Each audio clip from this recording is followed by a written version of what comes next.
আসসালামু আলাইকুম। রূপান্তর একটি নাটক প্রায় 15ই এপ্রিলে সোশ্যাল মিডিয়াতে পাবলিক হয়েছে। তো ওই ভিডিওটা স্পন্সর করেছিলেন আমাদের সবার পরিচিত ব্র্যান্ড ওয়ালটন। ওয়ালটন থেকে তারা স্পন্সর হিসেবে রূপান্তর নাটককে বেছে নিয়েছিলেন। তো ফলস্বরূপে এই রূপান্তর নাটক বা ট্রান্সজেন্ডার এই ভিডিওর ছিল মেইন উদ্দেশ্য বা মেইন ক্যারেক্টার, যা ইসলাম বিরোধী, যা ইসলাম কখনো সমর্থন করে না। তো এই নাটকে কি দেখানো হয়েছিল? প্রায় 42 মিনিটের একটি নাটক, যা সম্পূর্ণটাই দেখার চেষ্টা করেছিলাম। তো এই ভিডিওতে যা বলার চেষ্টা করেছে কিংবা যেটা প্রকাশ করতে চেয়েছে সেটা হচ্ছে যে জোবান নামক যেই অভিনেতা ওই এতে অভিনয় করেছেন, তিনি একজন ছেলে আর্টিস্ট ছিলেন, অর্থাৎ তার চরিত্র ছিল আর্টিস্টের, কিন্তু আর্টিস্ট হওয়ার সত্ত্বেও তার ভিতরে মেবি একটা স্বভাব ছিল।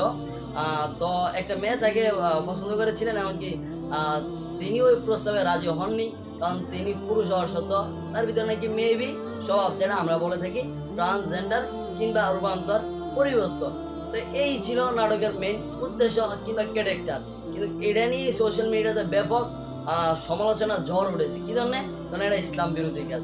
এই জন্য অনেকে আবার ওয়ালটনকে বয়কটের ডাকও দিয়েছেন, যে ওয়ালটন আজ থেকে বয়কট।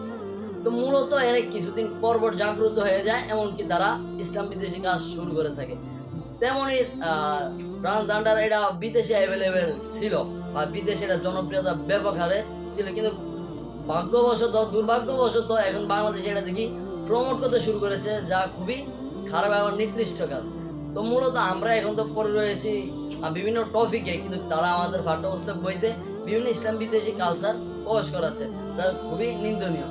অতএব একটু সতর্ক থাকুন, এমনকি এগুলো প্রতিবাদ করুন। আপনারা হয়তো জেনে খুশি হবেন যে আপনাদের প্রতিবাদ স্বরূপে ইউটিউব থেকে রূপান্তর নাটকটি সরিয়ে ফেলা হয়েছে, যদিও ফেসবুকে এখনো অ্যাভেলেবেল রয়েছে। মেন কথা, যাই হোক, প্রতিবাদ করতেই হবে। আর এটা ইসলাম বিদ্বেষী কাজ, ইসলাম বিরোধী কাজ, কখনই এমন হতেই পারে না। ইনশাআল্লাহ বারাকাতুহু। আল্লাহ আমাদের সবাইকে সঠিকটা বোঝার মানার তৌফিক দান করুন। আল্লাহ আমাদের সবাইকে সহি বুঝদান করুন। ওয়া মা তৌফিকা ইল্লা বিল্লাহ।